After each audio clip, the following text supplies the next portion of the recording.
Halo teman-teman semua, Assalamualaikum warahmatullahi wabarakatuh. Selamat datang lagi di Alur Cerita. Oke, kali ini aku bakalan mengangkat sebuah materi yang berkaitan dengan bukti kebenaran Al-Quran ditinjau dari sudut pandang ilmu pengetahuan, teman-teman ya.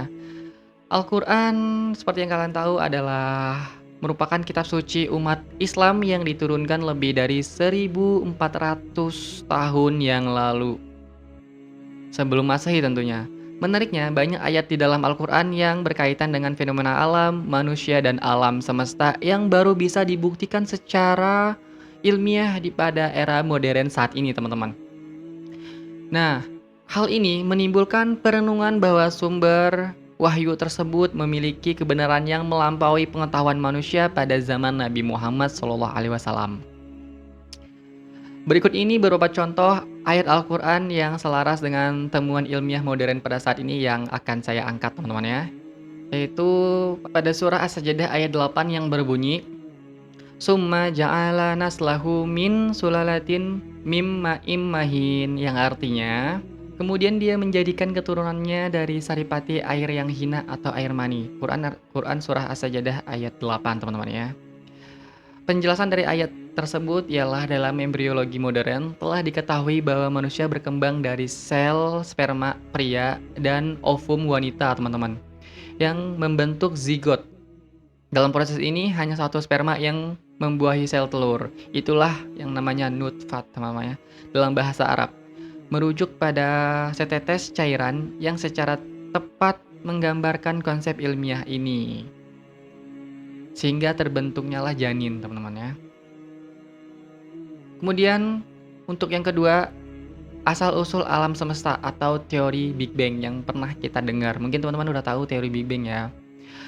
Yang tertera pada surah Al-Anbiya ayat 30 yang berbunyi, Awalam yarol lazina kafaru annas samawati wal ardo kanata rotqon fafattaqnahuma waja'alna minal ma'ikul la syai'in hayyi afala yu'minun, yang artinya, dan apakah orang-orang kafir tidak mengetahui bahwa langit dan bumi itu keduanya dahulu adalah salah satu yang padu, kemudian kami pisahkan antara keduanya. Jadi teman-teman, dahulu langit dan bumi itu adalah satu hal yang padu dan kami pisahkan di antara keduanya. Penjelasan ilmiah mengenai teori Big Bang ini menjelaskan bahwa alam semesta bermula dari satu titik tunggal, teman-teman, dari titik tunggal yang kemudian meledak dan berkembang menjadi seperti sekarang ini. Ayat ini sejalan dengan konsep ilmiah tersebut, menggambarkan pemisahan langit dan bumi dari suatu kesatuan, teman-teman. Oke teman-teman, kemudian penjelasan yang ketiga yang berkaitan dengan bukti kebenaran Al-Quran ditinjau dari sudut pandang ilmu pengetahuan adalah pegunungan sebagai pasak atau stabilisator bumi atau penstabil bumi, teman-teman ya, yang dibuktikan dalam Al-Quran surah An-Naba ayat 6 dan 7 yang berbunyi, Alam naj'alil arda mihada wal jibala autada, yang artinya, bukankah kami telah menjadikan bumi sebagai hamparan, kemudian dan gunung-gunung sebagai pasak. Nah, itu arti dari terjemahan surah An-Naba ayat 6 dan ayat 7, teman-teman ya. Penjelasan ilmiahnya adalah geologi modern menunjukkan bahwa gunung memiliki akar yang dalam dalam kerak bumi yang membantu menstabilkan lempengan tektonik di dalam bumi, teman-teman ya. Konsep ini dikenal sebagai teori isostesi, di mana gunung berfungsi menyeimbangkan kerak bumi. Nah, teori ini aku angkat dari Frank Press dan Raymond Shiver, Earth, pada tahun keempat ya, edisi keempat, teman-teman. Oke, kemudian teori yang terakhir yaitu teori tentang perkembangan janin dalam rahim, teman-teman ya, yang ditunjukkan di dalam Quran surah Al-Insan ayat 2 yang berbunyi, Inna khalaqnal insana min nutfatin amsyajin nabatilihi faja allanahu sami'am basyiro, yang artinya kami ciptakan manusia dari setetes mani yang bercampur yang kami hendak mengujinya dengan perintah dan larangan. Lalu kami jadikan dia mendengar dan melihat. Quran surah Al-Insan ayat 2. Nah, Penjelasan tentang ayat ini adalah Al-Quran menyebut tahapan perkembangan janin secara bertahap, teman-teman. Dari nutfat atau setetes mani, kemudian menjadi alaqah atau segumpal darah lumpur lengket, kemudian mudakhoh atau segumpal daging. Semua itu istilah kini dikenal sebagai tahap-tahap pertumbuhan embrio, teman-teman ya, yang baru dipelajari dalam abad ke-20 dengan teknologi mikroskopik. Nah, semua teori-teori di atas yang saya sampaikan itu selaras dengan Al-Quran.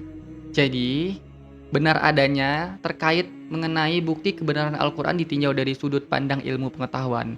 Al-Quran itu sudah diturunkan 1400 tahun yang lalu, tapi baru bisa dibenarkan atau kebenarannya baru terungkap di zaman modern sekarang. Jadi, itu kenapa sebabnya Al-Quran itu sebagai pedoman hidup umat Islam ya. Maka kesimpulannya adalah kesesuaian antara ayat-ayat Al-Quran dan temuan ilmu pengetahuan modern menunjukkan bahwa kitab suci ini tidak mungkin berasal dari manusia biasa pada abad ke-7, teman-teman.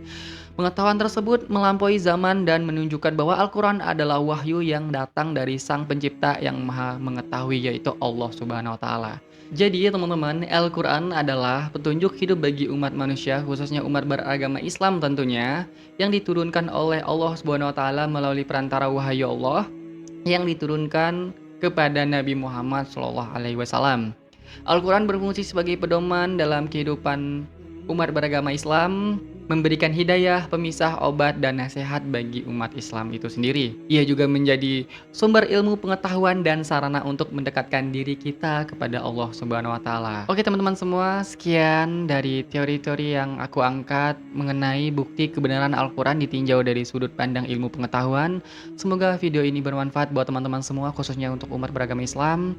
Jika kalian suka videonya, di-like, di-share ke teman-teman kalian semua, agar teman-teman semua tidak ketinggalan hal-hal menarik lainnya.